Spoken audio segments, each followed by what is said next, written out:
We have an update dropping inside of Diablo Immortal, and I'm going to take you through all of the details of that. But first, there are two things that just dropped inside of the game today that I think are worth chatting about really quickly. First of all, we have this new Empowered Battle Pass, and I actually took my first time ever purchasing the Collector's Empowered Battle Pass, a $15 Battle Pass, because it now has cross-class cosmetics.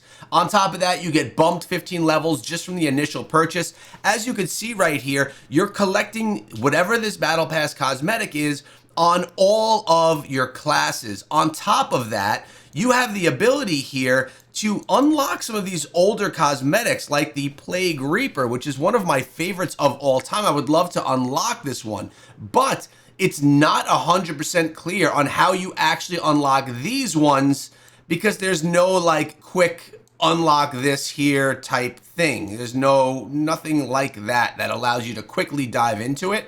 So unfortunately, can't give you the how-to on that one just yet. But I do like that there's the ability, and I do like that we can now get these cosmetics cross-class on any of the classes that you decide to play inside of the game. Now, there's more, because when you come on over to the events tab, we also have the Winds of Fortune that just dropped inside of the game today. I'm waiting until Monday. Why? Because I can run Abyssal Verge, I can run Vanguard, I can do Helliquary, I can get my Terror Rifts all refreshed and get a ton of rewards for doing these on that day. I just wanted to point out that these were inside of the game as of right now. It's a new Battle Pass time. Get yourself grinding. But now let's get into the details of the update that's coming to Diablo Immortal. Now, yesterday, Blizzard did just post their developer video, kind of giving some insight into the update that's incoming, and they also did say that things for the Warlock are in process, and we're going to be getting that in June. But now the patch notes, let's go into more details. Prepare for the taking, your first look at your next major update. These were sent to me early. Being a Diablo partner, I was able to look at these patch notes and prepare something for you guys to drop as soon as they do drop their patch notes. This update is coming on March 19th, so we're looking at next week. We're going to be getting this one. Now, there's the taking, the new main quest. There's not a ton to talk about regarding a new main quest. Diablo Immortal, Blizzard, always bringing new quest lines to the game. It's something that you play through once and you don't really play again, so it's a short-lived experience, but it is nice that they're adding some depth to the game right there. Now, we do have Horrid Transformations, a limited time event, and this is something that's a little bit different.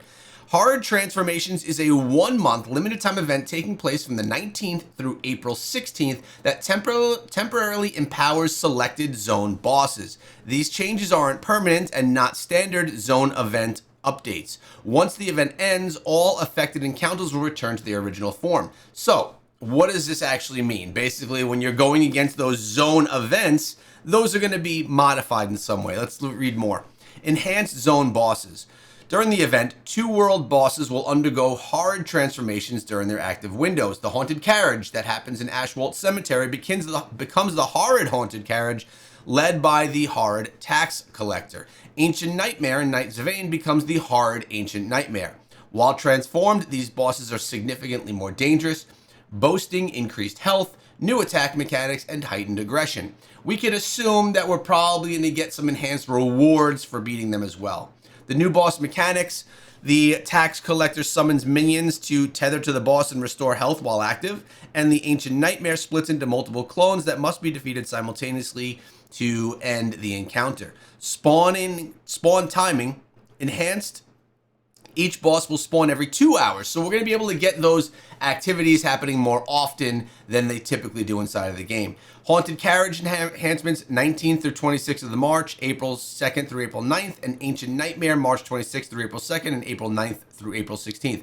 Honestly, it's giving us a reason to dive back into the game and do those activities. I don't know the last time I did the Haunted Carriage. It's not something that I typically do. So now we'll be able to go back and experience it yet again. Now, the rewards, you can get yourself 2 out of 2 legendary items, normal gems, rare, or rewards aren't great. They're okay, but at least there's something there in that place on top of everything else that will drop. Now, Challenge of the Equals. Woo! What does that mean? What does that mean? It means that we are all equal in the new Bout of Realms that's dropping. It's going to be basically equalized, so there's no pay-to-win mechanic or less of a pay-to-win mechanic. It's another Bout of Realms tournament. I'm really excited about it. I had a great time in the last Bout of Realms event that we did. Loved my team, loved the experience. It was really a positive one. I'll probably put out a video breaking that down for you and how it all went. But this is another PvP tournament that's going to be going on where 8 players come together and fight it out. But this time there's going to be no power differentiation or no power differences. Signups March 19th, tournament the 23rd through the 27th. Power normalization rules. Challenge of equals reduces progress-based advantages while preserving class identity and core build choices. Legendary affixes and set bonuses remain active. Legendary gem affixes are standardized to rank 10, so everyone's gems are rank 10. 5-star gems are normalized to 2-star values, so those 5-star powerful gems aren't going to have that same amount of power. And the following systems are disabled: runes, normal gems, charms, and resonance. That's awesome, man. They even put normal gems in there, because they're understanding the power that whales have having these massive normal gems. Now they're not going to be there at all. The following bonuses do not apply: Deeds of Valor, Legacy of the Horadrim, or the Tableau. So some of the bigger players can have some small advantages there, but wow, this is actually really cool. These changes allow all players, regardless of their time in game, to make their mark on the battlefield. I applaud you, Blizzard. This is a good one right here. This is definitely a positive change and something that is going to allow all players to be able to be competitive. Now we have these Elite Slayer loadouts to support new players to support players new to PvP or those looking to experiment. Elite Slayer loadouts are available in Challenge of Equals. So for these events, you're going to be able to just steal people's loadouts if you want to use them, based on real builds from top contributors in cross-server Bout of Realms and Battlegrounds. All participants can select from the curated roster and provides immediate access to competitive PvP builds across multiple classes. That's really good. They say they're going to be continuing their maintenance and listening to what the community has to say regarding all of this stuff. Good job, Blizzard. That is a win right there.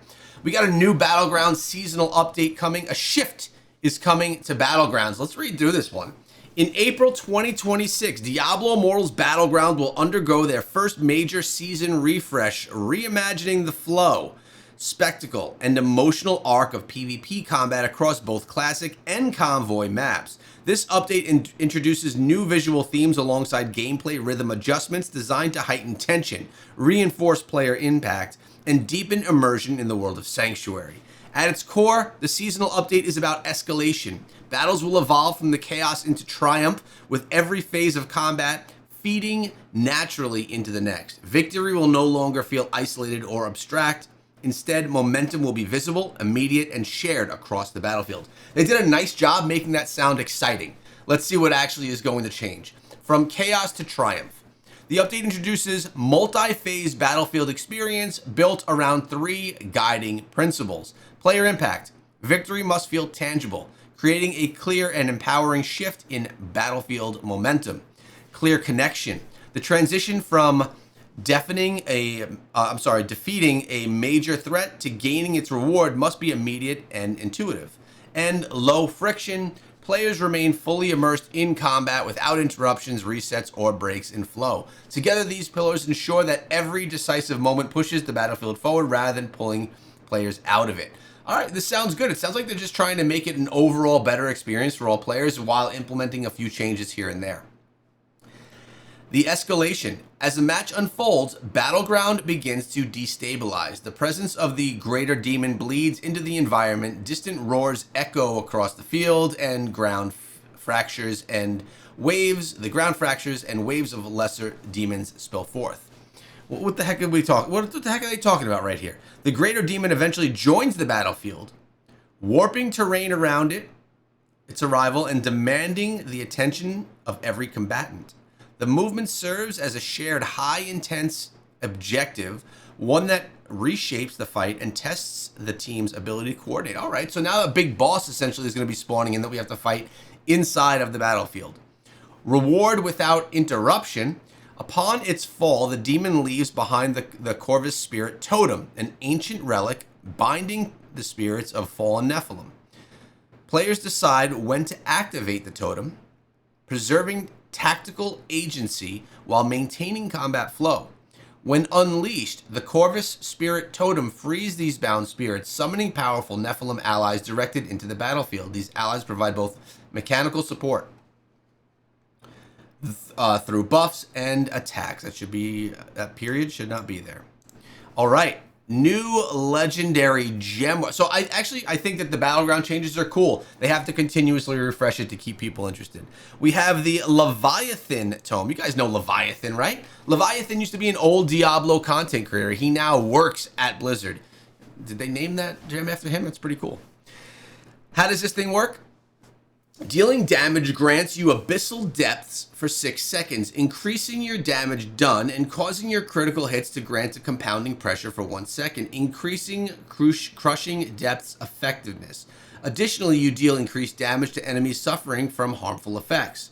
Crushing depths cannot occur more often than once every 20 seconds, and compounding pressure cannot occur more often than once every 1 second during crushing depths. That is the new gem coming to the game. That is the update that's coming to the game. I think they did some good changes. I think that it's a nice little tweak.